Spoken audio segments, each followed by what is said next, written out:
In this video, we're going to tell you how to prepare your blood test appointment properly. This will save you time, potential aggravation, and money.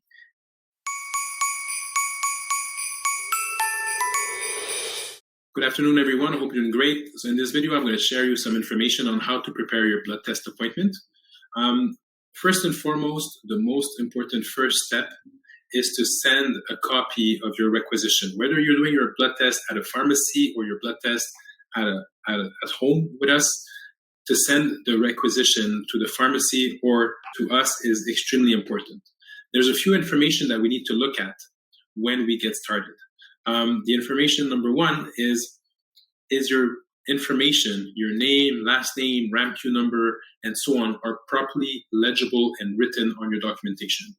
The second information is the doctor's information with their proper fax number and so on so that they could get the result is well written. And then the third information is, are the tests that are to be done legible and clear? Because sometimes there could be many abbreviation that could be unclear for the lab. We need to make some phone call to clarify that with the doctors. So in the end, that is very important that we take care of that before we get started. So that's the first step, because if any of those three are not clear, they might reject the sample. That's number one. Number two is looking at what are the restrictions or the recommendations to be done based on the test that you have. I'll give you an example. Everybody are pretty familiar with that. Certain glucose tests and certain cholesterol tests need to be fasting. So we need to make you aware of that. And what is fasting? Most people think that fasting is just no food and no drinks at all. No coffee, no tea, no water, no juice, no nothing, right? The reality is that it's wrong. It's very important to drink water. You cannot drink coffee or tea, of course. You cannot drink juice. You cannot eat.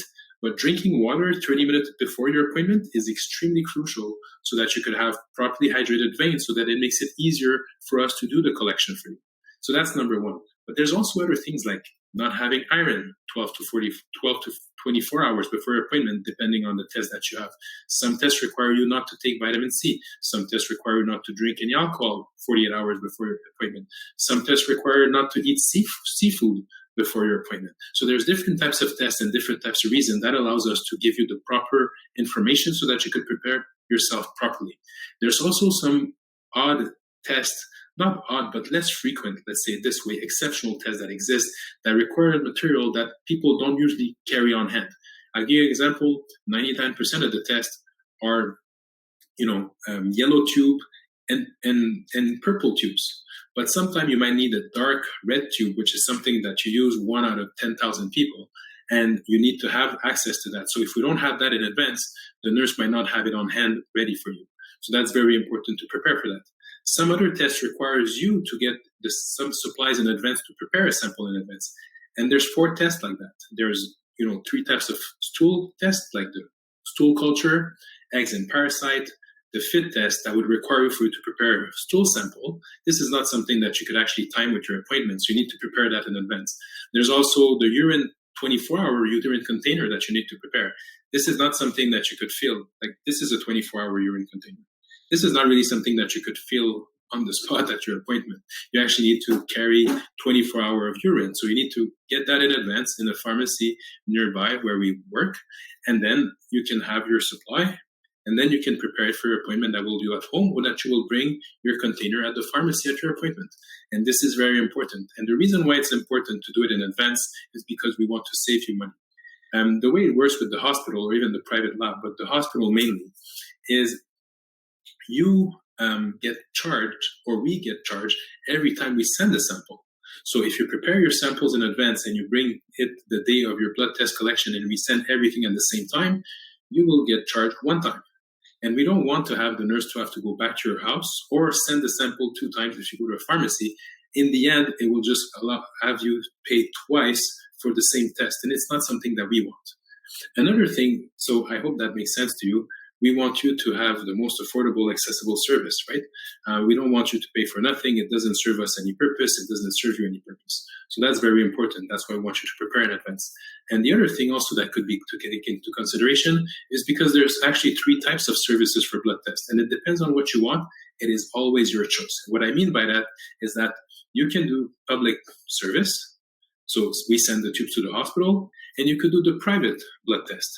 And for the public blood test, you can actually have the service, or even for the private, have it done on one of our locations as well.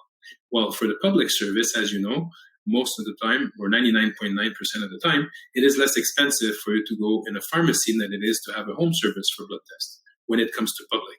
When it comes to private, it's pretty much the same price. Whether you go at home or at a pharmacy, it's going to be the same price. So most people do it at home. But my point is that it boils down to having three types of service: public in the pharmacy, home with the public blood test, or home with a private blood test. So based on your situation, if you have insurance or not, one might be more affordable than the other or more convenient than the other.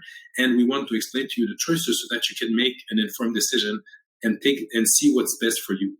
Again, this will be based on the test that you have and the accessibility of those services for you. And this is why we want to share that with you. So all this comes down to the first step. Please send your requisition to the pharmacy where you want to go, or to us where you want, if you want to have a home service, so that we could prepare the services properly for you and personalize it to your need to make sure that you have everything properly taken care of. So I hope this information was useful, and if it is, please give a thumbs up, share it with your friends and family, and please put a comment below if you have any extra question according to what I said, or if there was something that was missing that you want me to repeat or want us to answer. Please write it down so that we could help you. It will help us immensely if you put a thumbs up. That will help the algorithm move, as you know, and it allows us to share the word out there so that people can better prepare their blood test. On this note, I wish you a very good day. Ciao.